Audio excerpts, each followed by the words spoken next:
أرنا مناسكنا وتب علينا إنك أنت التواب الرحيم ربنا وبعث فيهم رسولا منهم يتلو عليهم آياتك ويعلمهم الكتاب والحكمة ويزكيهم إنك أنت العزيز الحكيم. قال النبي صلى الله عليه وسلم إنما بعثت معلما. قال رسول الله صلى الله عليه وسلم إنما بعثت رحمة مهداة. وقال رسول الله صلى الله عليه وسلم فضلت على الأنبياء بست وأعطيت جوامع الكلم ونصرت بالرعب وجعلت لي الأرض مسجدا وطهورا وحلت لي الغنائم وختم بي النبيون وبعثت إلى الناس كافة. صدق الله العظيم وصدق رسوله النبي الكريم. محبت کے ساتھ درود پاک پڑھیں. اللهم صل على محمد وعلى آل محمد كما صليت على إبراهيم وعلى آل إبراهيم إنك حميد مجيد. اللهم بارك على محمد وعلى آل محمد كما باركت على إبراهيم وعلى آل إبراهيم إنك حميد مجيد.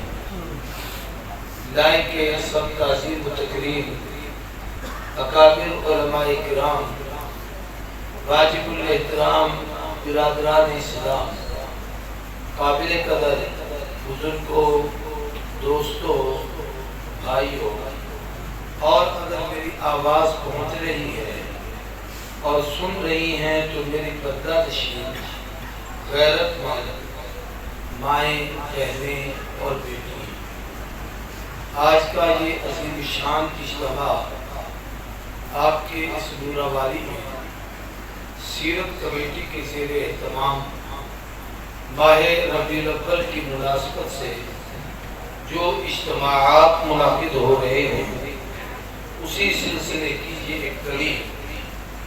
میں جب پہنچا تو حضرت مولانا قاری عامر فاروق عباسی صاحب گفتگو فرما رہے تھے. ان سے پہلے بھی کئی علماء کرام نے بیانات اور ارشادات فرمائے اور میرے بعد بھی یہ سلسلہ جاری رہے گا. میں جتنی دیر گویا میرے ذمے ہے اتنی دیر میں اپنی مختصر سی گفتگو آپ کے سامنے عرض کرنا چاہتا ہوں. سبحان اللہ. قرآن مجید کی جن آیات طیبات کا میں نے سہارا لیا ہے یہ پہلے پارے میں ابراہیم علیہ السلام کا وہ ذکر ہے جو انہوں نے کعبۃ اللہ کی تعمیر کی تھی اور اس وقت اللہ کے حضور کچھ دعائیں پیش کی تھی. ان دعاؤں کا تذکرہ اور اس کا ثمرہ اور نتیجہ میں آپ کے سامنے رکھنا چاہتا ہوں. نبی کریم صلی اللہ علیہ وسلم کا ارشاد ہے انا سمعت دعوت ابی ابراہیم، میں اپنے دادے ابراہیم کی دعا کا نتیجہ ہوں. سبحان اللہ. انا رؤیا امی صادقہ، میں اپنی اماں کے سچے خوابوں کی تعبیر ہوں. انا بشارت المسیح، عیسیٰ علیہ السلام نے میرے آنے کی جو بشارت دی تھی میں وہ بشارت بن کے آیا ہوں. علماء نے لکھا ہے قرآن پاک میں ہے کہ وَإِذِ ابْتَلَىٰ إِبْرَاهِيمَ رَبُّهُ بِكَلِمَاتٍ فَأَتَمَّهُنَّ قَالَ إِنِّي جَاعِلُكَ لِلنَّاسِ إِمَامًا. اللہ نے ابراہیم علیہ السلام کو مختلف مقام پر امتحانوں میں مبتلا فرمایا اور امتحان دیے. اللہ کہتے ہیں خلیل سارے امتحانوں میں کامیاب. سبحان اللہ. ایک روایت میں ہے کہ سئلان ابراہیم کیف کنت خلیلا، حضرت ابراہیم سے پوچھا گیا آپ رب کے دوست اور خلیل کیسے بنے؟ تو فرمایا بذلت نفسی للنیران ولدی للقربان مالی للزیفان قلبی للرحمن ہاں انا خلیل الرحمن. سبحان اللہ. میرے رب نے مجھ سے کچھ چیزیں امتحان کے طور پر مانی. اللہ نے مجھے حکم دیا اپنی جان پیش کرو، میں نے آگ میں پیش کی. مال پیش کرو، میں نے مہمانوں پر خرچ کیا. وطن پیش کرو، گھر بار چھوڑ دیا. اولاد پیش کرو، بچے کی گردن پہ چھری رکھ دی. دل پیش کر مخلوق سے تعلق توڑ کے خالق سے جوڑ دیا.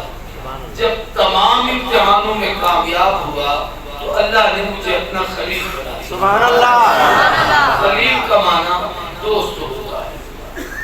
علماء نے لکھا ہے کہ ایک دفعہ صحابہ کرام بیٹھے تھے اور آپس میں تذکرے کر رہے تھے کہ اللہ نے آدم کو صفی اللہ بنایا ہے، نوح کو نجی اللہ بنایا ہے، ابراہیم کو خلیل اللہ بنایا ہے، موسیٰ کو کلیم اللہ بنایا ہے، داؤد کو خلیفۃ اللہ بنایا ہے، یوسف کو صدیق اللہ بنایا ہے. اب بات اس پر کہ حضور کیا ہیں اور اتنی دیر میں حضور تشریف لائے. سبحان اللہ. صحابہ نے کہا محبوب ہم آپ کے یہ تذکرے کر رہے تھے، لیکن سوال یہ تھا کہ ابراہیم خلیل ہیں، موسیٰ کلیم ہیں، داؤد اللہ تبارک و تعالیٰ کے خلیفہ ہیں، ہر ایک کی اپنی اپنی عظمت ہے. آپ کیا ہیں؟ آپ نے فرمایا انا حبیب اللہ و رسول اللہ. میں اللہ کا رسول بھی ہوں اور اللہ کا حبیب. سبحان اللہ. علماء کہتے ہیں خلیل بھی دوست کو کہا جاتا ہے، محبوب یا حبیب بھی دوست کو کہا جاتا ہے، مگر اس دوستی میں ایک امتیاز اور فرق ہے. خلیل اس یار کو کہتے ہیں جس سے پیار میں سب کچھ لے لیا جائے. خلیل جان پیش کر، خلیل مال پیش کر، خلیل وطن پیش کر، خلیل اولاد پیش کر، خلیل دل پیش کر. جو سب دے اسے خلیل کہتے ہیں، اور جس کو پیار میں سب کچھ دے دیا جائے اسے حبیب کہتے ہیں. سبحان اللہ. اب آقا حبیب ہیں کہ خلیل. اور عجیب ہے کہ آپ میرے حبیب ہیں، آپ ہاتھوں کو اکٹھا کریں، میں آسمان پہ بادل جمع کروں گا، آپ چہرے پہ پھیریں، میں میہ برساؤں گا، آپ انگلی سے اشارہ کریں، میں آپ کے اشارے پہ چاند کو ٹکڑے کروں گا.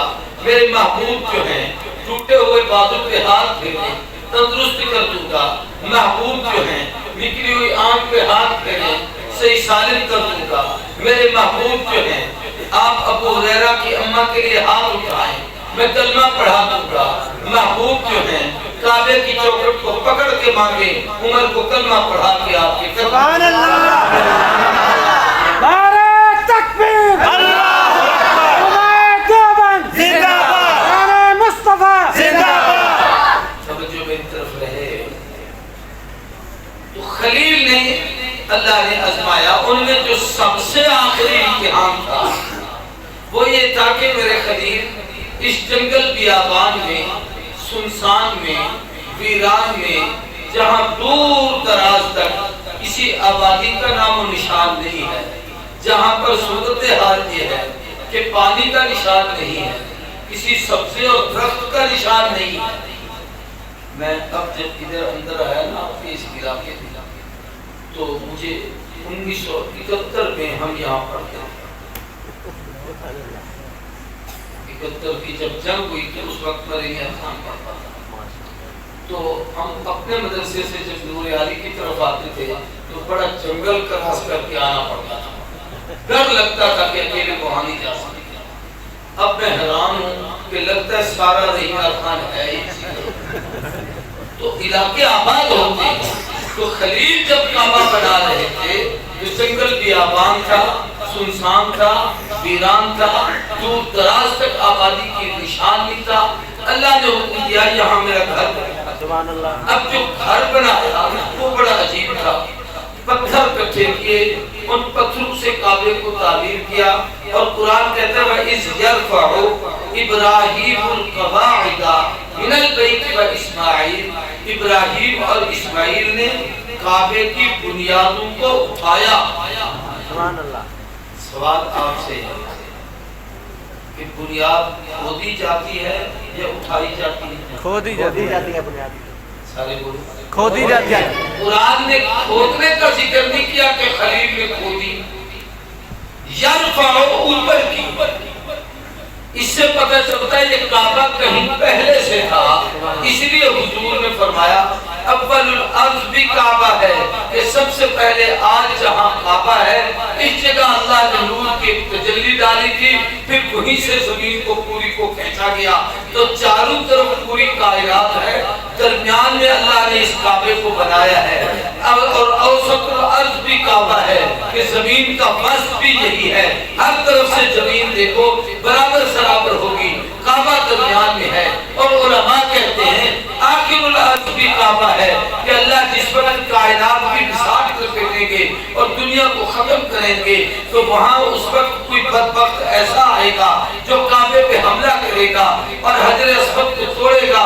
پھر خدا کا غضب اور غصہ اتنا ہوگا کہ اس کائنات کی بساط پھیری جائے گی اور دنیا ختم کر دی جائے گی. تو میں آپ سے کہنا چاہتا ہوں کہ کعبہ تعمیر پہلے سے تھا. حضرت آدم یہاں آئے تھے، ان کی توبہ یہیں پر قبول ہوئی تھی. نوح کی کشتی یہاں پر آئی تھی، جہاں ابراہیم علیہ السلام نے بنیادیں کھود کر پتھر رکھے تھے. طوفان نوح میں وہ ساری کی ساری عمارت گر گئی تھی. جب عمارت گرتی ہے تو بنیادیں پڑی رہتی ہیں، اوپر عمارت گرتی ہے. جب خلیل نے کعبہ بنایا تو ان بنیادوں پر اس عمارت کو اٹھایا ہے، کھودا نہیں. اس لیے رب نے یرفع ابراہیم القواعد کا ذکر کیا ہے، کعبے کی بنیاد کو کھودنے کا ذکر کیا. سبحان اللہ. گویا حضرت آدم سے لے کر آج تک کعبہ ایک ہی ہے، جس کو ابراہیم نے بنایا، جس کو آدم نے بنایا، جس کو محمد کریم نے بسایا، جو ہم سب کی عبادت کا قبلہ ہے. سبحان اللہ. تو میں یاد کر رہا ہوں وَإِذْ يَرْفَعُ إِبْرَاهِيمُ الْقَوَاعِدَ مِنَ الْبَيْتِ وَإِسْمَاعِيلُ. کعبہ بنا دیا. اب بنانے کے بعد وہاں کچھ دعائیں مانگی. اس پر علماء نے لکھا ہے کہ اللہ نے کہا خلیل کچھ مانگ دینا چاہتا ہوں. سبحان اللہ. کہ جو تجھے پیارا تھا وہ میں نے مانگا اور تو نے دیا. اولاد کس کو پیاری نہیں، لیکن دنیا میں بیٹے کی گردن پہ چھری کوئی نہیں رکھتا. میں نے مانگا تو نے اولاد دے دی. اپنی جان کو کون آگ میں جھونکتا ہے؟ جب میں نے کہا کہ تو نے قربانی دے دی. اپنا مال کون کسی کو دیتا ہے؟ جب میں نے کہا تو نے قربانی پیش کر دی. میں جو دیتا گیا مانگتا گیا تو دیتا گیا. اب میرے سارے امتحانوں میں پورا اترا ہے. اب تو مانگ اور میں دینا چاہتا ہوں. تو علماء کہتے ہیں ابراہیم علیہ السلام اٹھے، دونوں ہاتھ کعبے کی چوکھٹ پہ رکھا، سر سجدے میں ڈال کر کہا عرش والا اگر میری مرضی کے مطابق دینا ہی ہے تو میں یرفع ابراہیم القواعد من البیت واسماعیل. پہلی تو میری یہ دعا منظور کر کہ ربنا تقبل منا انک انت السمیع العلیم. اے اللہ اس جگہ کو شرف قبولیت عطا فرما. علماء نے لکھا یہاں دو قبولیتیں ہیں، میری اور میرے بیٹے کی محنت کو قبول کر کہ ہم نے تیرا گھر بنایا ہے، جنگل بیابان میں کعبہ تعمیر کیا ہے. پھر اس جگہ کو قبول فرما، اس لیے کہ ایک ہماری محنت ہے، ایک تیری عظمت ہے. ہم نے یہ گھر تیرے شایان شان نہیں بنایا. تو ذو العرش مجید ہے، تو فعال لما یرید ہے، تو علیم بذات الصدور ہے، تو علام الغیوب ہے، تو علی کل شیء قدیر ہے. تو قل اللہم مالک الملک تؤتی الملک من تشاء وتنزع الملک ممن تشاء ہے. پوری کائنات تیرے قبضے قدرت میں ہے. عرش کرسی لوح قلم کا تو خالق اور مالک. کہاں تیری کبریائی، تیری عظمت اور تیری ذات، اور کہاں پر میری یہ حیثیت ہے کہ جنگل بیابان میں نوکیلے پتھر، چھوٹے پتھر، بڑے پتھر، موٹے پتھر، کوئی ایک پتھر اس کے اوپر دو ہیں، کہیں کیسے ہیں کہیں کیسے ہیں، اور وہ کالے پتھر. اب یہ تیرا گھر تیری شان کے مطابق نہیں، لیکن مجھے اتنی توفیق تھی اس لیے تو اپنی عظمت کے مطابق نہیں، میری اس کمزور محنت کو اپنی شان کے مطابق قبول کر لے. اگر یہ جگہ قبول ہو گئی تو قیامت تک کی انسانیت کی ہدایت کا مرکز ہوگا. اور ہماری محنت قبول ہو گئی تو اللہ تو ہمیں اپنا قرب نصیب کر دے. سبحان اللہ. سبحان اللہ.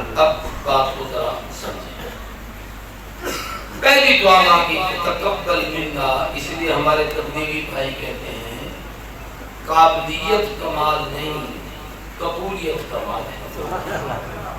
بڑے بڑے قابل ذلیل و رسوا ہو۔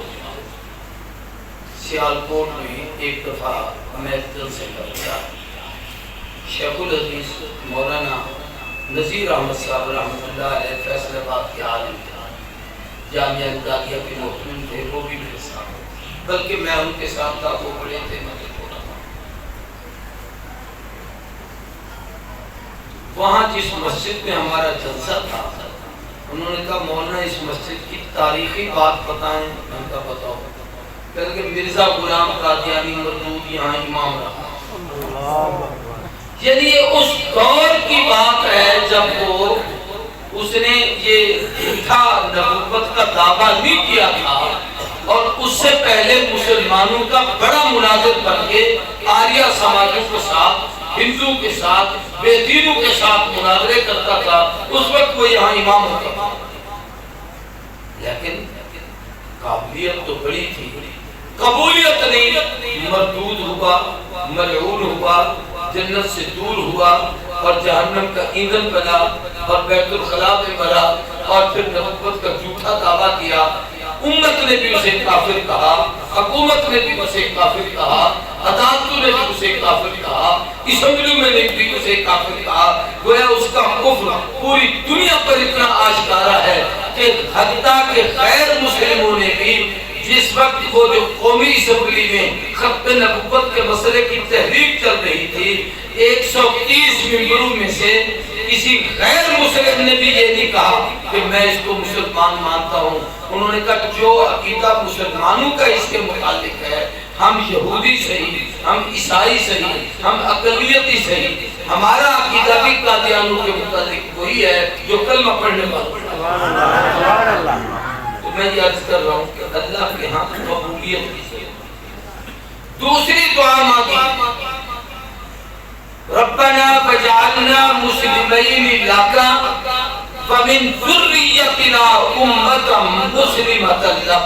اس کو ذرا سمجھیں، اے اللہ جگہ قبول ہو گئی، ہماری محنت بھی قبول ہو گئی، لیکن بہت سارے لوگ ہوتے ہیں کام کرنے کے بعد مدتیں بیت جاتی ہیں، حالات بدلتے ہیں، ایک آدمی بڑی خوبصورت مسجد بنا کے کروڑوں روپے خرچ کرتا ہے، اس کو کسی نے کہہ دیا صرف مسجد بنائی ملاؤں کے لیے، کوئی لوگوں کے لیے بھی کچھ کیا، تو اس نے بہت بڑا نائٹ کلب بنا دیا، ہمارا گردی کا اڈا بنا دیا۔ تو اللہ کے ہاں وہ ساری محنت مردود ہو۔ اس لیے خلیل نے کہا وَجَعَلْنَا مُسْلِمَيْنِ لَكَ، ہمیں قیامت تک اپنا فرما بردار رکھ، جتنی زندگی ہے اسلام پر گزرے، ایمان پر گزرے، حالات کیسے بھی ہوں، حالات جیسے بھی ہوں، ہمیں اپنی فرما برداری میں رکھ، ایسا نہ ہو کہ تو ہم سے ناراض ہو جائے اور ہم تیری فرما برداری سے دور ہو جائیں۔ اس لیے وَجَعَلْنَا مُسْلِمَيْنِ لَكَ۔ اگلی بات یہ تھی اللہ میاں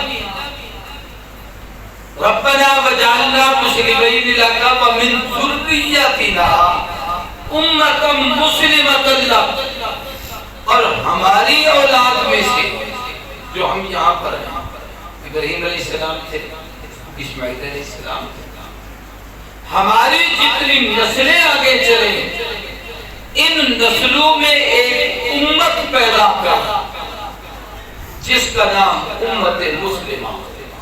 کیا ہو بھائی؟ امت مسلمان امت ہو، کلمہ پڑھنے والی امت ہو، فرما بردار امت ہو، تیرے نبی کے ماننے والی امت ہو۔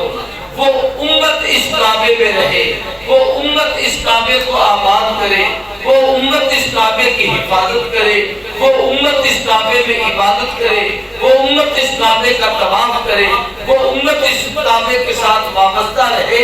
اس لیے ہم مسلمانوں کی سب سے بڑی خوبی یہ ہے کہ ہم قبلہ والی امت ہیں، کہ ہمارا قبلہ بیت اللہ ہے، کوئی کسی طرف منہ کرے، ہمارا رخ اللہ کے گھر کا قبلہ۔ یہاں ایک بات اور ہے جی، امت مسلمہ کا مسلمان میرا وجدان ہے قرآن کی اس روشنی میں اس دور سے آج تک جتنے لوگ کلمہ پڑھ کے مسلمان ہوئے ہیں، اگر ان لوگوں کے پاس اپنے باپ دادوں کے شجرے لکھے ہوئے ہیں، رائیوں کے پاس، ملکوں کے پاس، ریشوں کے پاس، سیٹوں کے پاس، راجپوتوں کے پاس، دنیا داروں کے پاس، دینداروں کے پاس، تو قرآن کی اس روشنی میں بڑی وضاحت سے کہہ سکتا ہوں کہ وہ جو بھی ہے وہ جب تک ابراہیم کی نسل میں سے نہیں اس وقت تک وہ مسلمان ہو ہی نہیں سکتا۔ سبحان اللہ، یقیناً ہم خاندان ابراہیم سے وابستہ ہیں، وہ حضرت اسماعیل کی اولاد میں ہوں تب بھی ابراہیم علیہ السلام سے وابستہ ہے، حضرت اسحاق کی اولاد میں ہوں تب بھی ابراہیم کی اولاد سے وابستہ ہے۔ یہی وجہ ہے کہ حضرت عبداللہ ابن سلام یہود سے مسلمان ہوئے تھے، اسی طریقے سے ابی ابن القعب الانصاری یہ یہودیوں سے مسلمان ہوئے تھے، اسید ابن حضیر یہودیت سے مسلمان ہوئے تھے، یہ ان آسمانی کتابوں کو پڑھ کر مسلمان ہوئے تھے، اس لیے کہ یہ امت مسلمہ کی دعا جو خلیل نے مانگی تھی وہ ان کے حق میں قبول۔ سبحان اللہ۔ یہاں ایک بات اور تھی، اس سے اگلی آیت میں ابراہیم علیہ السلام نے حضور کے آنے کی دعا مانگی ہے کہ ربنا وبعث فیہم رسولا، اے اللہ ان میں اپنا رسول نفوس فرما۔ سبحان اللہ۔ توجہ میری طرف ہے، امت کو پہلے مانگا ہے، نبوت کو بعد میں مانگا ہے۔ سبحان اللہ۔ حالانکہ درجہ نبی کا بڑا ہے تو نبی کو پہلے مانگنا چاہیے، لیکن خلیل کی دعاؤں میں حکمتیں بڑی ہیں، اور امت کا پہلا مصداق کہ وجعلنا ومن ذریتنا امتا مسلمتا لک، کہ ہماری اولاد میں امت مسلمہ پیدا کر۔ یہ امت مسلمہ جو سب سے پہلا اس کا مصداق ہے، علماء نے لکھا ہے وہ جماعت صحابہ، سبحان اللہ۔ کیونکہ قرآن کے گواہ صحابہ ہیں، حضور کی نبوت کے گواہ صحابہ ہیں۔ یا ایھا الذین آمنوا قرآن نے جہاں کہا اس کا مصداق صحابہ ہیں، جتنے فضائل قرآن نے بیان کیے وہ صحابہ کے ہیں، تو امت مسلمہ کا پہلا طبقہ صحابہ ہیں۔ ہم ان کو مسلمان مانیں گے تو ہم مسلمان ہوں گے، اگر ان کے اسلام کا انکار ہے تو پھر ہم میں سے کوئی مسلمان نہیں۔ سبحان اللہ۔ نعرہ تکبیر، اللہ اکبر، آگے تک ختم نبوت، زندہ باد، صحابہ، زندہ باد، سرفرازو سر بلند، زندہ باد، دیوبند دیوبند، سرفرازو سر بلند۔ دیوبند دیوبند۔ تقریر کے کریکشن جو دوسرے ہونے کی بڑی زیادتی ہے، بندہ سوچ کچھ کہہ رہا ہوتا ہے، درمیان میں اور باتیں ہو جاتی ہیں، یہ بھی کہیں تمہیں یہ پتہ نہیں کہ میں وہی کہنے کے لیے ساری محنت کر رہا ہوں۔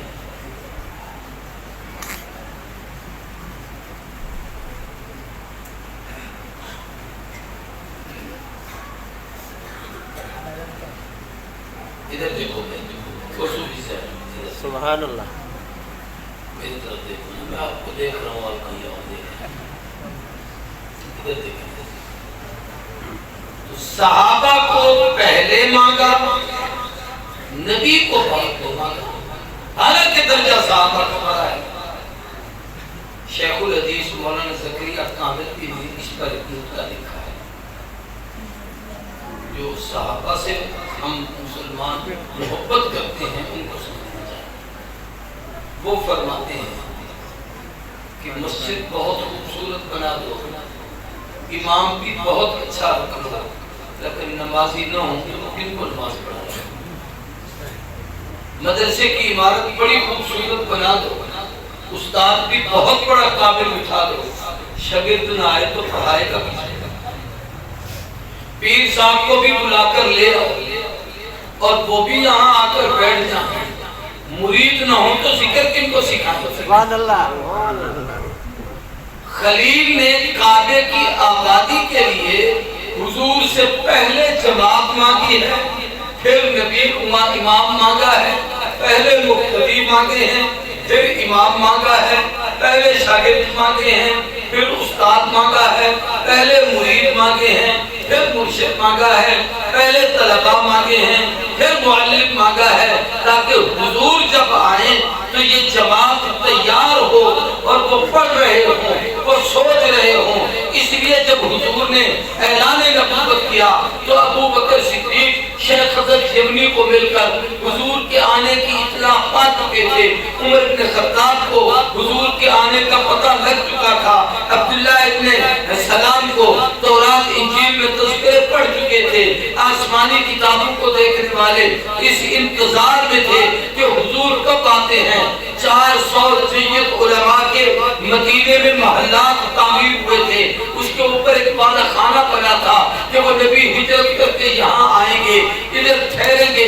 یہ ان کے لیے سارا انتظام کیوں ہوا کہ شاگرد پہلے ہوں، وہ آئیں، پڑھانا شروع کریں، ان کو سمجھانا شروع کریں۔ تو علماء نے لکھا ہے جیسے حضور خلیل کی دعا ہے، اسی طریقے سے سارے صحابہ بھی خلیل کی دعا ہے۔ جیسے کوئی شخص حضور اکرم صلی اللہ علیہ وسلم کے دعائے خلیل ہونے کا انکار کرے، اس کا اسلام سے تعلق نہیں۔ ایسے جو صحابہ کے دعائے خلیل ہونے کا انکار کرے، اس کا بھی دین کے ساتھ کوئی تعلق نہیں۔ سبحان اللہ، سبحان اللہ۔ ادھر اوپر آ جائیں، ہماری اوقات کتنی ہے، ہم یہی کچھ کر سکتے ہیں۔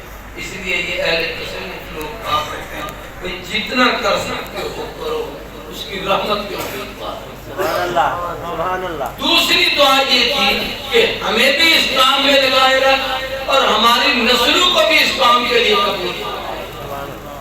تیسری دعا کعبۃ اللہ کی تعمیر میں جو حضرت ابراہیم علیہ السلام نے مانگی وہ مناسک حج کی ہے۔ یہ وہ وقت نہیں کہ میں اس پر بات کروں۔ اب میں آخری دعا کی بات کرنا چاہتا ہوں۔ مدرسہ بن گیا ہے، ہم مسجد مدرسے میں بیٹھے ہیں تو کعبہ دراصل مدرسے ہی بنا تھا۔ یہ آیتیں بتاتی ہیں کہ وہ مدرسے ہی بنا تھا کہ یہاں پر شاگرد بھی ہوں، یہاں پر استاد بھی ہو، یہاں پر نظام تعلیم بھی ہو۔ یہ تو ہم بعد میں جب اس طرف منہ کر کے نمازیں پڑھنے لگے تو یہ ہمارا قبلہ بن گیا ہے، ورنہ اصل یہ وہ مدرسہ ہے، درسگاہ ہے، جس کے معلم محمد رسول اللہ ہے اور جس کا نصاب تعلیم کلام اللہ ہے۔ تو تیسری دعا یہ مانگی کہ ربنا وابعث فیہم رسولا، اے اللہ اس جگہ پر اپنا رسول مبعوث فرما۔ یہ دعا ہے اور آگے اس رسول کے ذمہ داریاں کیا ہوں گی، ان کے فرائض منصبی کیا ہوں گے، اس کو بیان کیا۔ یہاں میں چھوٹی سی بات آپ حضرات سے عرض کرتا ہوں کہ جب خلیل نے یہ کہا کہ اللہ وابعث فیہم رسولا، ان میں رسول مبعوث فرما، اس لفظ سے 4 عقیدے سمجھ آتے ہیں۔ کتنے؟ 4۔ بالکل مختصراً ایک دو لفظ اس پر۔ پہلا عقیدہ یہ ہے کہ آدم سے عیسیٰ علیہ السلام تک جتنے انبیاء علیہ السلام تشریف لائے سب پہلے آئے ہیں، ان کے تذکرے بعد میں ہوئے ہیں۔ نوح کی پیدائش کے وقت کسی کو پتہ نہیں تھا یہ کیا ہے۔ ہمارے ہاں بھی کوئی بچہ پیدا ہوتا ہے تو کوئی پتہ نہیں یہ بڑا ہوگا، حافظ بنے گا، قاری بنے گا، عالم بنے گا، شیخ بنے گا، کس نسبت سے کس کام میں لگا ہوا ہوگا۔ لیکن جب ایک مقام بن جاتا ہے، ایک حیثیت بن جاتی ہے، مجھے ادھر ادھر جانا پڑتا ہے تو کئی لوگ حضرت کے متعلق مجھ سے پوچھتے ہیں کہ آپ کے علاقے میں اس نام کے کیا ہیں، تو میں کہتا ہوں شاید میں نے زیارت کی ہوگی لیکن حسن ظن میرا یہی ہے کہ ان کا کام وہاں خوب ہو رہا ہے۔ اللہ کبھی لا دیں گے تو آدمی بتا دوں۔ میں اصل سمجھانا یہ چاہتا ہوں کہ پیدا ہوتے وقت کسی کو پتہ نہیں تھا کہ عبد الرحمن کیا ہوگا، عبد الکریم کیا بنے گا۔ تو سب کے آنا پہلے ہوتا ہے، چرچے ہوتے ہیں اس کے کارناموں کے بعد۔ اکیلے کائنات میں محمد کریم ہیں، آئے سب کے آخر میں ہیں، چرچے پہلے ہی ہو رہے ہیں۔ تورات میں تذکرے، انجیل میں تذکرے، زبور میں تذکرے، انبیاء کی صحائف میں تذکرے، حضرت آدم کی زبان میں تذکرے، جنت میں تذکرے، حتیٰ کہ حضور اکرم صلی اللہ علیہ وسلم کا حضرت خلیل کعبے کی چوکھٹ کو پکڑ کے مانگ رہے ہیں، قریب امتی بننے کی تمنا کر رہے ہیں، عیسیٰ آنے کی بشارت دے رہے ہیں، تو سب پہلے آئے، چرچے بعد پھر ہوئے، حضور نے قدم تو سب کے آخر میں رکھا ہے، تذکرے سب سے پہلے۔ نعرہ تکبیر، نعرہ تکبیر، تاج و تخت ختم نبوت، تاج و تخت ختم نبوت، حضرت علامہ عبدالکریم ندیم۔ نعروں میں تھوڑا سا توقف اس لیے کہ اتنا ایک نعرہ لگا لیا کہ میں سانس لے دوں، لیکن باقی مجھے کہنے دیں، میں حضرت کا وقت نہ کھا لیا۔ پھر میں نے آپ حیران ہوئے کہ کل میں سیالکوٹ سے صبح پہنچا ہوں، جمعہ پڑھایا، پھر اب آپ کے پاس ہوں، کل میں پھر ایک لمبی سے راکہ جانا ہے۔ تو یہ چونکہ دن ایسے ہیں، مصروفیت سے بس اللہ کی اعلیٰ جزا ہے، آپ کی دعائیں ہیں، یہ کام کرواتی ہیں۔ تو میں یہ عرض کر رہا ہوں، کوئی توجہ میری طرف کریں۔ پہلا مسئلہ تو یہ کہ سب پہلے آئے، چرچے بعد میں، حضور آئے سب کے آخر میں، تذکرے سب سے پہلے کتنے کہ وَإِذَا أَخَذَ اللَّهُ مِيثَاقَ النَّبِيِّينَ لَمَا آتَيْتُكُم مِّن كِتَابٍ وَحِكْمَةٍ ثُمَّ جَاءَكُمْ رَسُولٌ مُصَدِّقٌ لِّمَا مَعَكُمْ لَتُؤْمِنُنَّ بِهِ وَلَتَنصُرُنَّهُ۔ یہ دنیا نہیں بنی تھی، اس کائنات میں انسان نہیں آیا تھا، اس کا تصور نہیں تھا۔ عالم میثاق، عالم ارواح میں نبیوں کی روحوں کو جمع کر کے وہاں بھی رب نے اگر کسی کی نبوت کا وعدہ، کسی کی رسالت کا وعدہ، کسی کے دین کی خدمت کا وعدہ نبیوں سے دیا ہے تو وہ میرے محبوب کا تذکرہ ہے کہ آئیں گے تو سب کے آخر میں تذکرے سب سے پہلے ہو رہے ہیں۔ قرآن مجید اٹھا کے اس کو دیکھیں تو اس کے پہلے حصے میں اسماء الحسنی اللہ کے نام ہوتے ہیں اور اس کے آخری صفحے پر حضور کے نام ہوتے ہیں۔ بہت سارے نام ایسے ہیں جو مشترک ہیں، یعنی وہی نام اللہ کا ہے، وہی حضور کا ہے۔ مثلا کریم اللہ کا نام بھی ہے، حضور اللہ کا نام بھی ہے۔ رحیم اللہ کا نام بھی ہے، حضور کا نام بھی ہے۔ رؤوف اللہ کا نام بھی ہے، حضور کا نام بھی ہے۔ شہید اللہ کا نام بھی ہے، حضور کا نام بھی ہے۔ ایسے بہت سے، ان میں سے ایک نام اللہ کے ناموں میں الاول الآخر، اور یہی دونوں نام حضور کے ہیں، اول آخر۔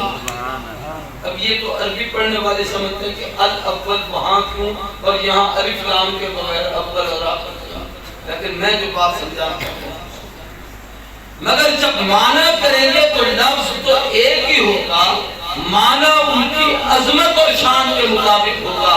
جب اللہ کی طرف اول کہیں گے تو پھر اس کا معنی یہ ہوگا کہ جب کائنات میں کچھ نہیں تھا، ایک اللہ ہی تھا، اس نے چاہا کہ مجھے کائنات میں بناؤں اور اس کائنات کو میرا تعارف ہو اور میرے بندے مجھ سے تعلق جوڑیں، تو اس کی شان کریمی کو جوش آیا، تو وہ اول یہ معنی ہوا۔ اور آخر کا معنی یہ ہے کہ جب اللہ قیامت کو برپا کریں گے اور سب کو فنا کر دیں گے اور اسرائیل سب کی روح قبض کر لیں گے، سب کچھ ختم ہو جائے گا، تو اس وقت اللہ پوچھیں گے اب کوئی ہے؟ حدیث میں آتا ہے حضرت اسرائیل علیہ السلام، اسرافیل علیہ السلام کہیں گے کہ اسرائیل کہیں گے سب کی روحیں لگی ہیں، اسرائیل کہیں گے، اسرافیل کہیں گے میں نے سور پھونکا ہے، سب ختم ہو گئے، اب میں ہی ہوں۔ اللہ فرمائیں گے وہ تو بھی بات ہے، اب وہ بھی ختم ہو گیا، اب آخر صرف اللہ کہ اس کے علاوہ کوئی نہ۔ لیکن یہی اول اور آخر جب حضور کی طرف منسوب ہوگا تو اول کا معنی یہ ہے کہ کائنات میں ابھی کسی کا چرچا نہیں تھا، جب عالم میثاق میں اللہ نے جہاں اپنی ربوبیت کا تذکرہ کیا تھا الستو بربکم، وہاں حضور کی نبوت کے چرچے کیے تھے اذا اخذ اللہ میثاق النبیین، اور آخر کا معنی یہ ہے کہ جب آدم سے عیسیٰ تک انبیاء کو بھیجنے کا فیصلہ فرمایا تو اس انبیاء کے تسلسل میں اول الانبیاء آدم آخرهم محمد، آخری محمد کریم صلی اللہ علیہ وسلم ہے، تو حضور اول بھی ہیں آخر بھی ہیں، سارے پہلے آئے چرچے بعد میں ہوئے، حضور آئے سب کے آخر میں تذکرے سب سے سبحان اللہ۔ دوسرا جو عقیدہ اس لفظ میں سمجھ آیا وہ یہ کہ کسی نبی نے کسی کے نبی ہونے کے لیے دعا نہیں مانگا اپنی اولاد کو۔ مثلا حضرت زکریا کے بیٹے یحییٰ اللہ سے اولاد تو مانگی، رب لا تذرنی فردا وانت خیر الوارثین، تاکہ یوں ہی کہا اسے نبی بنا۔ خلیل بوڑھے ہو گئے تو آپ تو مانگی رب حب لی من الصالحین، تاکہ یوں ہی کہا اس کو نبی بنا۔ تو سب آئے ہیں بن مانگے، کائنات میں اکیلے محبوب ہیں کہ آنے سے کئی ہزار سال پہلے خلیل کعبے کی چوکھٹ کو پکڑ کے کہہ رہا ہے ربنا وبعث فیہم رسولا، عرش والا تیرا گھر بنایا ہے، آبادی کے لیے پیغمبر عطا کر، مکان بنایا ہے، مکین عطا کر، بیت اللہ بنایا ہے، رسول اللہ عطا کر، مدرسہ بنایا ہے، مدرس عطا کر، درسگاہ بنائی ہے، معلم عطا کر، یہ تیرا گھر بنا چکا ہوں، آبادی کے لیے پیغمبر عطا کر۔ سبحان اللہ۔ حضور کو مانگا گیا۔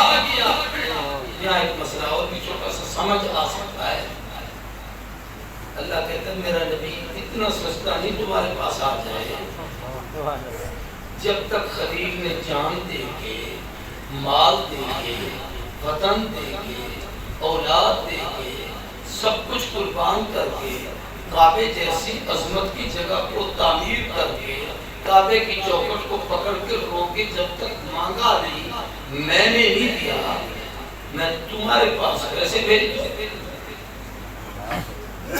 ہے کسی میں یہ شکل کہ کوئی خلیل کی طرح قربانیاں پیش کرے، جان پیش کرے، مال پیش کرے، آنکھ میں چھلانگ لگا دے، بیٹے کی گردن کی چھری رکھ دے اور پھر کعبے جیسا کوئی مقدس گھر تعمیر کرے، پھر اس کی آبادی کے لیے محمد کو مانگے؟ نہ دنیا میں کوئی ایسا کر سکتا ہے، نہ محبوب کسی کے پاس جا سکتے ہیں، جس نے مانگا ہے دیا ہے اسی کو۔ سبحان اللہ۔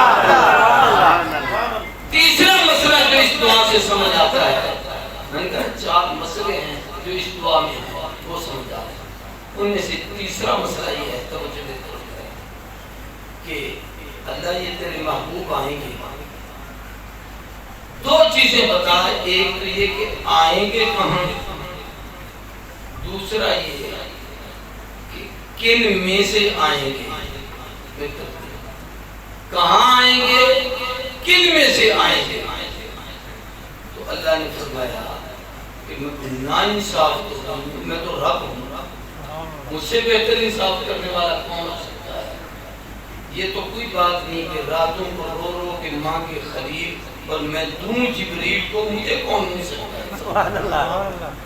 اس لیے جس نے مانگا ہے اس کو دوں گا، اور یہی وجہ ہے کہ حدیث میں آتا ہے حضور نے فرمایا جب میرے رب نے میرے بھیجنے کا فیصلہ کیا تو پوری کائنات میں اللہ نے جنوں میں نہیں، فرشتوں میں نہیں، حضرت انسان کا انتخاب کیا، انسانوں میں انبیاء کا انتخاب کیا، انبیاء میں خلیل کا انتخاب کیا، خلیل کے 2 بیٹوں میں اسماعیل کا انتخاب کیا، ان میں بنو کنانہ کا انتخاب کیا، ان میں بنو قریش کا انتخاب کیا، قریشوں میں بنو ہاشم کا انتخاب کیا، ہاشمیوں میں عبد المطلب کا انتخاب کیا، عبد المطلب کے 10 بیٹوں میں عبداللہ کا انتخاب کیا، عبداللہ کے گھر محمد رسول اللہ۔ سبحان اللہ۔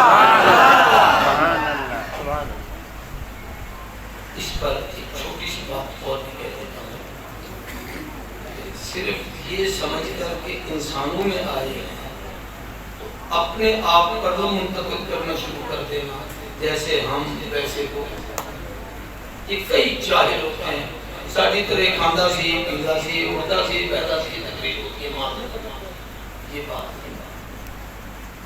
اللہ نے انسانوں میں سے تو بھیجا ہے لیکن انسانوں جیسا بناتا ہے. اس کو بہت آسان کر دیتا ہوں. یہ بھی پانی ہے, یہ بھی پانی ہے, اور زمزم بھی دو سے بولو پانی ہے.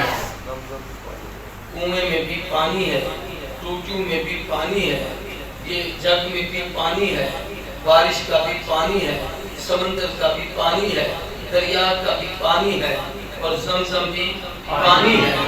لیکن زمزم پانیوں میں سے پانی ہے, پانیوں جیسا پانی نہیں. کیوں؟ حضرت شیخ سے پوچھیں, حدیث میں آتا ہے کہ یہ زمزم وہ ہے کہ جس مقصد کے لیے وہ شفا ہے. یہ رات کا خواب پڑا ہو, صبح ماں بچے کو نہیں پینے دیتی کہ کہیں میرے بیٹے کو تکلیف نہ ہو جائے, پیٹ میں درد نہ پڑ جائے. زمزم 1000 سال کے پرانے ترشتر میں پڑا ہو, لوگ کہتے ہیں زمزم پلاؤ شفا ہو جائے. سبحان اللہ. اور اس سے اگلی بات بتاؤں, اس کے شفا کا سبب کیا ہے؟ یہ نہیں کہ اسماعیل کے قوم سے نکلا, یہ بات نہیں ہے. اس وقت تو اسماعیل نبی بھی نہیں ہوئے تھے, بچے تھے. ارحاس نبوت تو ہے, یہ معجزہ نبوت نہیں. یہ معجزہ بھی حضور کا ہے کہ پہلے جتنے نبی آتے تھے ان کے معجزے ان کے ساتھ ہوتے, جب نبی جاتے معجزہ چلا جاتا. زمزم کا کنواں بند ہو گیا تھا. حضور کے آنے کا وقت آیا تو حضرت خواجہ عبد المطلب نے اس جگہ کو بولا, یہ کنواں پانی کا نکلا. نبی کریم صلی اللہ علیہ وسلم جس وقت عمرۃ القضاء پر تشریف لائے ہیں تو آپ نے یہاں سے مشکیزہ فرمایا, ڈول پانی کا نکلوایا, پیالے میں ڈالا, اس کو پیا. پینے کے بعد اپنا جھوٹا بچا کر اس کنویں میں اونڈیل کے فرمایا, قیامت تک جو پیے گا مجھ محمد کا جھوٹا. سبحان اللہ. میں حضرت شیخ اس امت کی خصوصیت ہے, دنیا میں کوئی امتی ایسا نہیں جو اپنے نبی کی کوئی نشانی پیش کرے. یہ وہی زمزم ہے جو حضور کے لبوں سے لگا تھا, وہ امتی پیتا ہے. اور میرا وجدان یہ ہے کہ کسی کو اتنی زندگی مل گئی ہو, اتنا چھوٹا بچہ نہ ہو کہ جس کو صرف ماں دودھ پلائے ہو کچھ نہ پی سکے, اتنی زندگی ملی ہو کہ وہ چلتا پھرتا ہو, کھاتا پیتا ہو. میرا اندازہ یہ ہے کہ خدا کی زمین پر ایک بھی کلمہ پڑھنے والا ایسا نہیں جو زمزم پیے بغیر مرا. سبحان اللہ. یہاں آپ جتنے بیٹھے ہیں آپ میں سے جو حاجی ہیں بات حاجی جو حاجی ایک کوئی بیٹھا, چلو چلو عمرے والے ہاتھ کھڑا جاتے ہیں, کوئی بات نہیں, 8-10 کام تو ہو جاؤ, نمبر تو لگتے ہیں, ٹھیک ہے. سب نے عمرہ نہیں کیا, لیکن اس پورے مجمع میں ایک آدمی ہاتھ کھڑا کرے جو کہے میں نے زمزم کبھی نہیں پیا. آپ نے زمزم نہیں پیا؟ نہیں دیکھ لو, ممکن کوئی ایسا بدبخت ہو جس کے نصیب میں زمزم نہ آئے. اب سمجھ آ گئی ہے.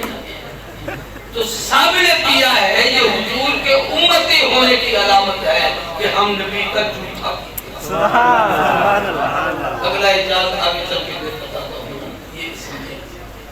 تو جیسے زمزم پانی میں سے ہے, پانی جیسا نہیں. یہ پتھر لگا ہوا ہے, یہ پتھر ہے, حجر اسود کعبے میں نصب ہے کالا ہے پتھر, لیکن وہ پتھروں میں سے ہے, پتھروں جیسا نہیں. قرآن کتابوں میں سے کتاب تو ہے لیکن کتابوں جیسی کتاب نہیں. حضور انسانوں میں سے انسان ہے, انسانوں جیسے انسان نہیں. کیا مطلب؟ میں اور آپ انسان کل انام, نبی خیر الانام, میں اور آپ افضل, حضور افضل, میں اور آپ تنزل میں, نبی ترقی میں, میں اور آپ صفات میں, حضور عروج میں, میں اور آپ ادنا, آقا اعلیٰ, میں اور آپ بولے تو منہ سے تھوک نکلے, پھوٹے، نبی بولے تو نور کی کرنیں نکلے، میں اور آپ دیکھیں تو نگاہ کہلائے، نبی دیکھے تو انقلاب آئے، میں اور آپ چلے تو حیثیت کوئی نہیں، حضور چلے تو زمین کھسک کے قدموں میں آئے، حضور قرآن پہ بیٹھے خدا عرش کی تیرے پاس ہے پسینہ آیا، کیوں؟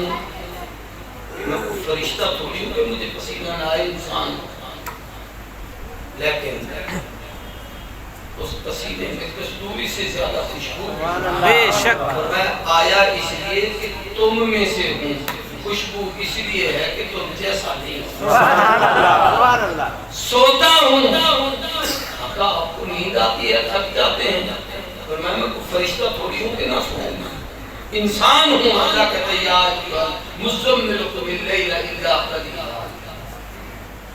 آرام کرتا ہوں، لیکن اٹھے تو بغیر وضو کے نماز شروع، محبوب آپ نے وضو نہیں کیا، پر میں سویا اس لیے ہوں کہ تم میں سے ہوں، میری نیند ناقص وضو نہیں اس لیے کہ تم جیسا ہوں، سبحان اللہ تو میں یہ عرض کروں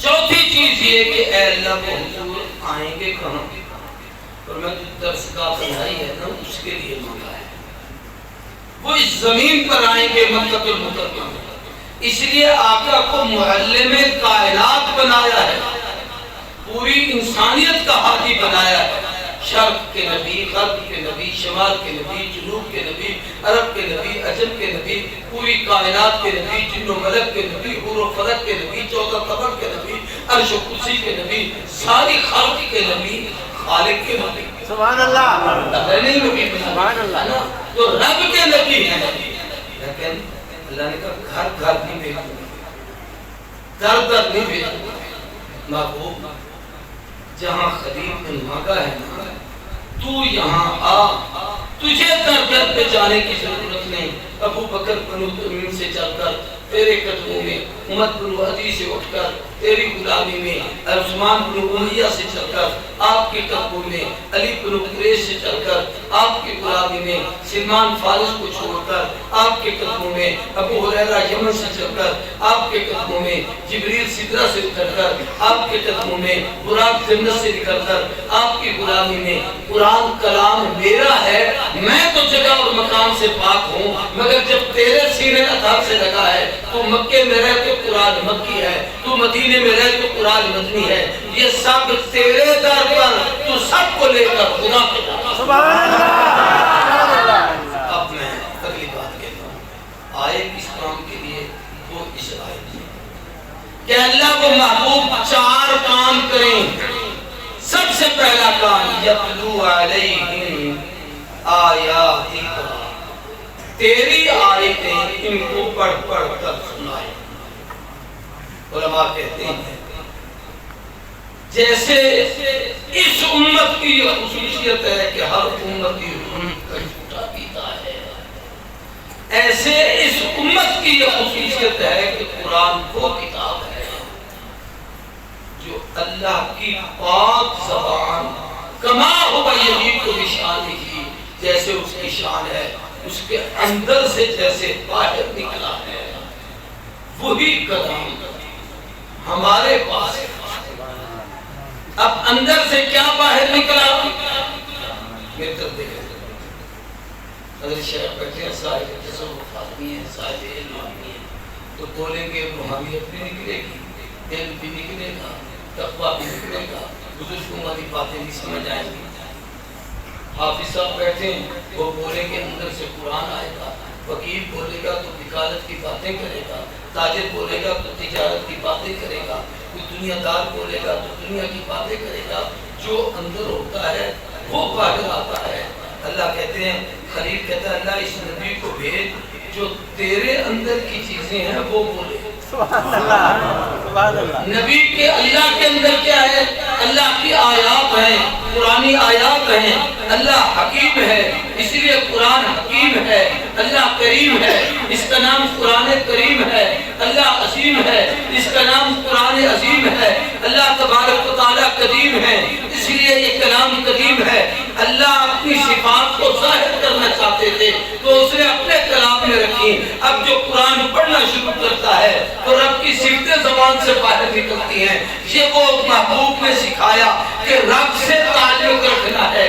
حضور کی ایک صفت یہ کہ نبی کا زمزم پیتے ہو, دوسرا وہ کلام پڑھتے ہو جو رب کے اندر سے جیسے نکلا ویسے تمہارے اندر سے باہر نکلنا ہے. یہ دو صفتیں امت کو ملی ہیں جو آدم سے عیسیٰ تک کسی نبی کی. سبحان اللہ, سبحان اللہ. لیکن قرآن پر ایک بات اور بھی ہے, یہ اس کی ایک صفت ہے کہ یہ محفوظ کلام ہے. اِنَّا نَحْنُ نَزَّلْنَا الذِّكْرَ وَإِنَّا لَهُ لَحَافِظُونَ. اللہ کہتے ہیں ہم نے اتارا, ہم نے حفاظت کریں گے. محافظ کون ہے؟ اللہ. لیکن یہ حفاظت کیسے ہوگی؟ سینوں میں. کہاں ہوتی ہے؟ سینوں میں. سارے بولن سینوں میں. تو اللہ کا قانون یہ ہے کہ جب اللہ حفیظ ہے, قرآن محفوظ ہے, تو جو محفوظ سینہ ہے اس میں تو قرآن محفوظ ہو سکتا ہے, اور جو سینہ چیرا جائے, پھاڑا جائے, شک کیا جائے, اللہ کہتا ہے میرا پاک کلام غیر محفوظ سینے میں نہیں رہتا, محفوظ کلام محفوظ سینے میں. سبحان اللہ, سبحان اللہ. دوسری خوبی یہ کہ وہ نبی آ کر یعلمہم الکتاب, یہ عربی ہے, تیرا کلام ہے, یہ لوگ نہیں سمجھ سکیں گے. وہ نبی ان کو تیرا کلام سمجھائے تعلیم کتاب میں. اس کے لیے میں ایک سادہ سا لفظ کہہ دیتا ہوں کہ نبی صاحب وحی ہے. کہہ دو نبی صاحب وحی, اور قرآن وحی ہے. قرآن کیا ہے؟ وحی. وحی کو صاحب وحی تو سمجھا سکتا ہے, وحی کو وہم والا نہیں سمجھا سکتا. ہم لوگ وہم والے ہیں. یہ کون کرتا ہے؟ کوئی ادھر دیکھ یا ہے, کوئی صوفی سے دیکھ, وہ دیکھ اس کو, یہ وہم پڑھتا ہے. ہنسو نہیں. رات کا وقت ہے, ایک چیز مطلب آدمی کھڑا ہے, کچھ درخت ہے, پہاڑ ہے, سایہ ہے, یہ وہم ہے. گاڑی چلا رہے تھے, بریکیں لگانے شروع کر دی, ڈرائیور صاحب نے کیوں, اس سامنے پانی ہے, آگے جا کے دیکھا کچھ بھی نہیں تھا. یہ وہم ہے. وہم والا پاگل وحی الہی کو نہیں سمجھ سکتا جب تک صاحب وحی نبی خود نہ سمجھے. سبحان اللہ. اس لیے چکران بھی ہو, غلام محمد پرویز ہو, خامتی ہو, انجینئر مرزا ہو, دنیا کا کوئی بدبخت ہو, وہ چاہے کہ میں قرآن کو اپنے دماغ سے سمجھوں, وہ پاگل تو ہو سکتا ہے. وہی جب تک صاحب وحی محمد کریم نے سمجھائے, صحابہ نہیں سمجھ سکے, علماء جب تک حضور نے نہیں بتایا کہ اس آیت کا معنی یہ ہے, صحابہ کو پتہ نہیں چلا, تو اس سے پتہ چلتا ہے قرآن کو سمجھنے کے لیے نبی کی غلامی میں آنا پڑے گا, نبی کے دین کو سیکھنا پڑے گا. سبحان اللہ. چوتھا کام یہ یعلمہم الکتاب والحکمت, کو نبی حکمت سکھائیں. ویسے حکمت کے بڑے معنی ہیں, آسان ترجمہ یہ ہے کہ امام مالک نے لکھا ہے وہ سنت رسول اللہ. حکمت نام ہے حضور کے طریقوں کا.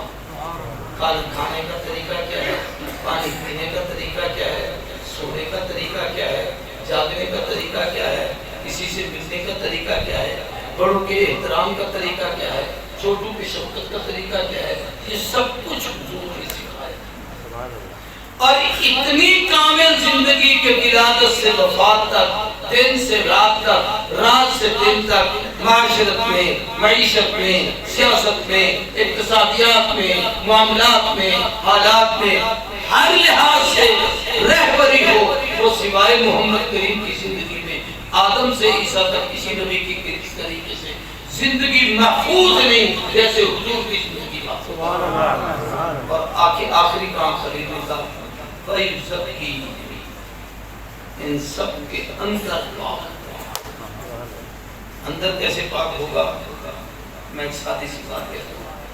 تقریر کرنے کے لیے آپ مجھے 6 گھنٹے بلوا دیں, لیکن میں شکر کتنا کرتا ہوں, ساری نعمتیں کھا کے لے کے پھر ہی کہتے ہیں حالات خراب ہیں. دکھے پریشان ہو جائے، اس لیے کہ تزکیہ دے۔ اندر کیسے پاک ہوگا؟ کسی آدمی نے مجھے تقریر میں آدھا گھنٹہ دیر کروا دی، وقت تھا کہ 8 بجے کر دیا، میں 9 بجے آیا، تو میری گرمی بھی اپنی جگہ پر ہوگی، اس کی بھی اپنی جگہ پر، وہ سبق کہاں گیا جو ہم ساری دنیا کو بتاتے تھے؟ تو حضور نے اندر کو پاک کیا۔ جتنی اندر کی بیماری تھی، وہ جو اندر کی بیماری ہے، بدنیتی اندر کی بیماری ہے، بدنگاہی اندر کی بیماری ہے، اسی طریقے سے یہ اندر اڑتے رہنا یہ اندر کی بیماری ہے، حسد اندر کی بیماری ہے، بغض اندر کی بیماری ہے، کینہ اندر کی بیماری ہے، اور ایسے اندر کی نیکیوں کو کھولنا کہ توکل کیا ہے، صبر کیا ہے، تحمل کیا ہے، رضا کیا ہے، یہ سارا تزکیہ ہے جو حضور نے کیا۔ اب امت میں 4 قسم کے طبقات ہیں جو کام کرتے ہیں، جو مسجدوں میں قرآن پڑھاتے ہیں، یتلو علیہم آیات پر عمل کرتے ہیں،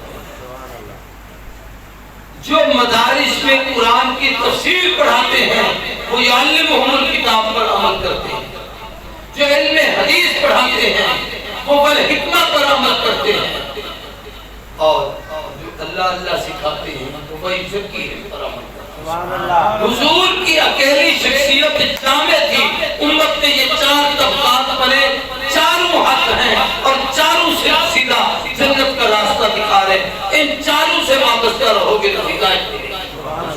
یہ تزکیہ ہے۔ میں بات ختم کر رہا ہوں۔ ایک مرتبہ ہمارے حضرت میاں مسعود احمد صاحب یہ دین پور شریف کی سجادہ نشین ہے، اور یہ بڑی پرانی خانقاہ ہے، اور تحریک ریشمی رومال، تحریک آزادی برِ صغیر، تحریک آزادی مکمل تقریر، حضرت سندھی وہاں مدفون ہے، حضرت سندھی کے اساتذہ وہاں مولانا عبدالشکور الدین پوری کے دادا تھے، مولانا عبد القادر، وہ حضرت سندھی کے جزبات تھے، سبحان اللہ، بڑے بڑے لوگ۔ تو میں ان کے ساتھ ایک سفر میں تھا، میں محبت اور ادب کی بات سمجھانا چاہتا ہوں۔ گاڑی میں تھے، گاڑی بند تھی، گاڑی میں آدمی باتیں کرتا ہے، تو کسی موضوع پر کوئی بات چلی تو میں مجھ سے حضرت سے کوئی چیز پوچھی کہ مولوی صاحب اس کے متعلق انہوں نے کچھ پڑھا ہے؟ تو میں وہ بات کرنے لگا جو میرے علم میں تھی، تو تھوڑا سا ہم آگے گئے، صاحب نے فوراً مجھے وہ دیکھ کے کہا بس خاموش ہو۔ میں چپ ہو گیا، میں یہ سمجھا کہ مجھ سے غلطی ہوئی ہے، بات میں صحیح نہیں کہہ پایا، اسی لیے ناراض ہے، تو میں بڑا ڈر گیا۔ ویسے ہمارے وہ جلالی بھی ہیں، تو اتنی دیر میں اس گلیوں سے گزر کے میرا مدرسہ ہے اسٹیشن کے ساتھ، قرآن تبلیغی مرکز ہمارے مدرسے کے پیچھے، حضرت مسجد میں جا کے بیٹھ گئے، طلباء بیٹھے تھے، تو مجھے فرمانے لگے مولوی صاحب وہ نکال کرے جا کے حامد بولتے صاحب جو وہ بات کر رہے تھے وہ بتاؤ۔ تو میں نے وہ بات بتائی، وہ دعائے انس کی بات تھی، تو میں نے کہا حضرت وہاں جھٹکا دے دیا تھا، یہاں آپ کہہ رہے ہیں بتاؤ۔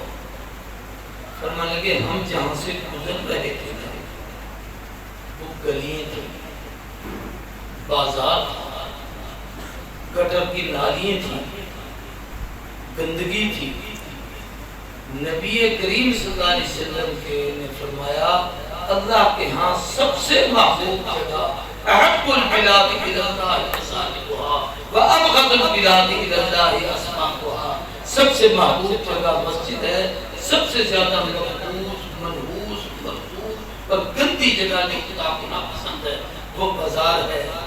تو فرمانے لگے مولوی صاحب ذکر محبوب کے لیے جگہ بھی محبوب ہونی چاہیے۔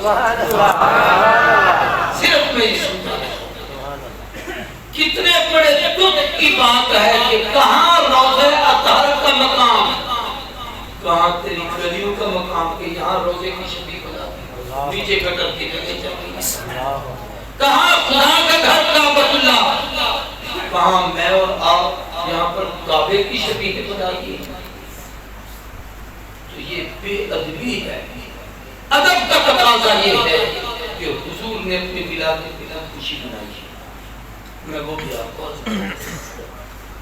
حضرت شیخ سے پوچھیں ہر پیر کو حضور روزہ رکھتے تھے سوموار کے دن اللہ کے نبی نے تاریخ متعین نہیں کی کہ میں اس تاریخ کو روزہ رکھوں لیکن ہر سوموار کو رکھتے تھے اس لیے کہ حضور کی ولادت کی تاریخ کا تعین کوئی نہیں کر سکتا مختلف روایتیں ہیں کسی نے 8 لکھی خود فاطمی بریلوی مولانا احمد رضا خان مولانا اشرف علی تھانوی رحمۃ اللہ علیہ اور مولانا ادریس کاندھلی نے 8 ربیع الاول لکھی ہے کسی نے 9 لکھی ہے کسی نے 12 لکھی ہے کسی نے کوئی اور لکھی ہے لیکن دن یقینی ہے کہ سوموار کا تھا حضور ہر سوموار کو روزہ رکھتے تھے صحابی نے پوچھا محبوب یہ روزہ کیوں رکھتے ہیں فرمایا فیہ ولدت اس دن میں پیدا ہوا وفیہ بعثت اس دن مجھ پہ وحی آئی اس دن اللہ نے مجھے شریعت عطا کی اس دن میں نے ہجرت کی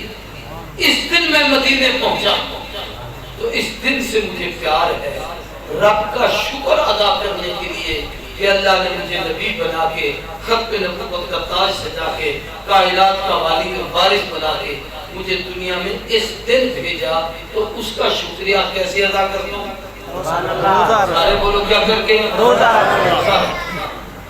یہ حضور نے محبت کا طریقہ سکھایا اہل عرب ہر سوموار کو لمبے لمبے دسترخوان لگاتے ہیں لوگوں کو پکڑ پکڑ کے منتیں کر کے بٹھاتے ہیں کہ یہاں افطاری کو وہ ہر سوموار کو حضور کا میلاد کی خوشی میں روزہ رکھیں وہ نجدی ہم سال کے بعد ایک دن مسجدوں کو تالے لگا کے گلیوں کی اور گندگی کی زینت بنے ہم عاشق بھائی حضور نے روزہ رکھا تو ایک عقیدہ اور بھی سمجھو جس دن روزہ ہوتا ہے اس دن عید نہیں ہوتی نہیں سمجھو ہم مسئلہ سمجھو اس دن عید روزے والے دن عید نہیں اور عید کے دن روزہ نہیں اگر یہ عید ہے تو حضور نے روزہ رکھا نبی کے متعلق کیا کہو گے اور اگر محبوب نے روزہ رکھا ہے تو میرا اور آپ کا ایک کام غلط ہے